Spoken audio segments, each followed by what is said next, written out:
Europe 1, faites entrer l'invité. 10h30, midi. Mathieu Noël.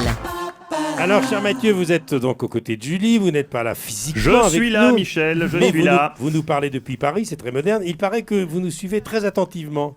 Tout à fait, Michel. J'ai effectivement des échos de vos tribulations savoyardes. J'ai notamment appris qu'hier, en tentant de passer son flocon d'argent au club Mickey de l'Alpe d'Huez... C'est pas Attends, on siffle parce que c'est dans l'Isère, l'Alpe d'Huez. Est-ce que vous Et non pas la sous-entendez, Savoie. public, vous sous-entendez que j'ai commis une erreur? Ça serait mal me connaître. Ça serait mal connaître ma rigueur journalistique. Autant pour moi. J'ai notamment appris qu'hier, en tentant de passer son flocon d'argent au club Mickey de l'Alpe d'Huez, mon camarade Willy Rovelli avait malencontreusement percuté un pylône de télésiège. Eh oui, Michel, une seconde d'inattention, une plaque de verglas et c'en était fini des rêves de paternité d'un jeune homme qui, je le sais, aspirait à fonder un foyer. Oui, redoutable piste verte du club Mickey. Bien sûr, depuis Paris, je m'associe ce matin à la douleur de Willy et de ses proches pour rendre un dernier hommage à celles qui vont nous manquer et surtout lui manquer. Elles étaient deux, inséparables, indissociables, bien calées, bien au chaud dans le caleçon Bob l'éponge de Willy, prêtes à fournir à la France une grande lignée d'humoristes talentueux. Hélas, le destin leur avait réservé un tout autre sort, une implosion cruelle, soudaine, fauchée, en pleine force de l'âge, par un pylône d'acier implacable. Adieu, noble testicule franco-italienne, arrivederci testiculi. Enfin bon, malgré tout, malgré l'horreur de cette tragédie testiculaire, il nous faut garder l'espoir. Une phrase justement me revient en mémoire. Quels que soient les revers, quels que soient les obstacles, il faut toujours rester positif. Ah, Oscar Wilde. Non, Marco Pantani, après sa victoire à l'Alpe d'Huez en 97. C'est moi, c'est l'italien. Oui, tout doux Marco, tout doux.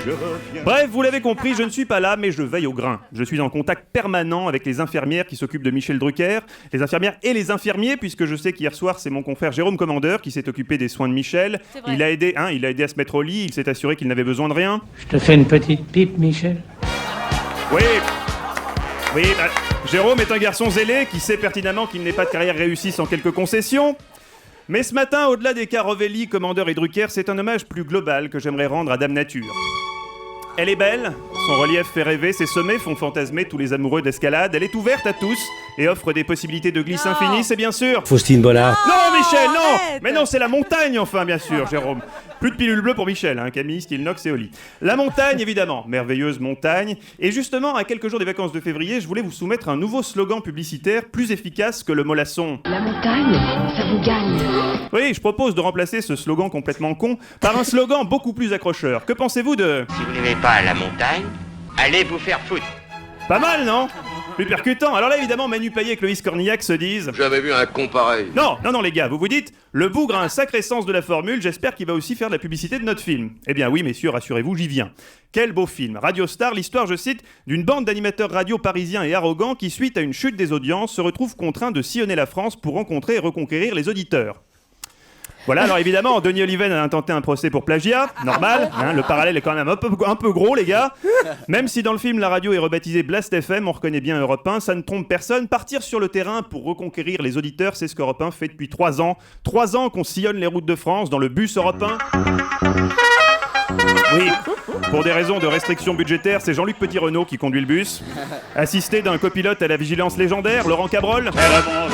C'est le bon 20 km sans train. Alors évidemment, tous ceux qui ont eu la chance de monter dans le bus Europe 1 se sont fait la réflexion suivante. Ça sent comme à l'arrière d'un bus scolaire. Oui, mais c'est normal, car à l'arrière du bus, on retrouve invariablement Michel Drucker et Jean-Pierre Elkabbach. Ça c'est mon flingue et ça c'est mon dard. D'abord soldat et après pétard. Toujours là pour assurer l'ambiance, les deux, hein. Enfin, de toute manière, tout est encadré par le boss, le patron d'Europe 1, Denis Oliven, qui est toujours là pour recadrer ses équipes et les motiver. Je suis là pour vous dire que la petite vie pépère que vous avez connue, c'est fini. Marrez-vous un bon coup, défoulez-vous un petit coup, frottez vos petits vermicelles pour tirer un dernier coup, ou allez vous taper une pignole, parce qu'à 6h00 demain, vous êtes à ma pogne. Je suis pas venu ici pour qu'on se fasse des toutouches sous la douche, tas de con. Oui, il a son franc-parler, Denis, hein. C'est un vrai stratège, et pour la mission périlleuse de l'Alpe d'Huez, il a choisi Michel Drucker plutôt que Laurent Ruquier, prime à l'expérience. La Corée, Saint-Domingue en 65, 3 fois au Vietnam. De Dieu, ce vieux crocodile de brousse est truffé d'éclats d'obus. D'ailleurs, c'est simple, aux aéroports, ils passent pas les détecteurs. Oui, enfin, moi je me suis bien renseigné, je peux vous dire que si Michel sonne sous les portiques de sécurité des aéroports, c'est pas parce qu'il a des éclats d'obus dans le corps, c'est plutôt parce que sur le Drucker, toutes les pièces ne sont pas d'origine. Il y a eu du tuning, comme on dit. Des couilles en Kevlar et un service 3 pièces en aluminium, c'est tout de même pas commun. Vous confirmez, Michel, tout votre équipement n'est pas d'origine? C'est pas la mienne, celle-là. Non, je l'ai perdue au Laos. C'est un communiste qui me l'a arraché d'un coup de dent pour nourrir ses gosses. Ah oui, oui, tragique histoire.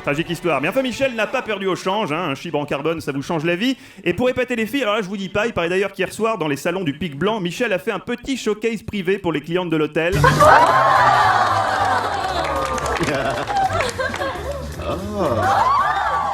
Je vais te faire l'amour, petite fille. Comment ça, petite fille? Quelle petite fille, Michel? Attention, on avait dit pas les mineurs, Mich.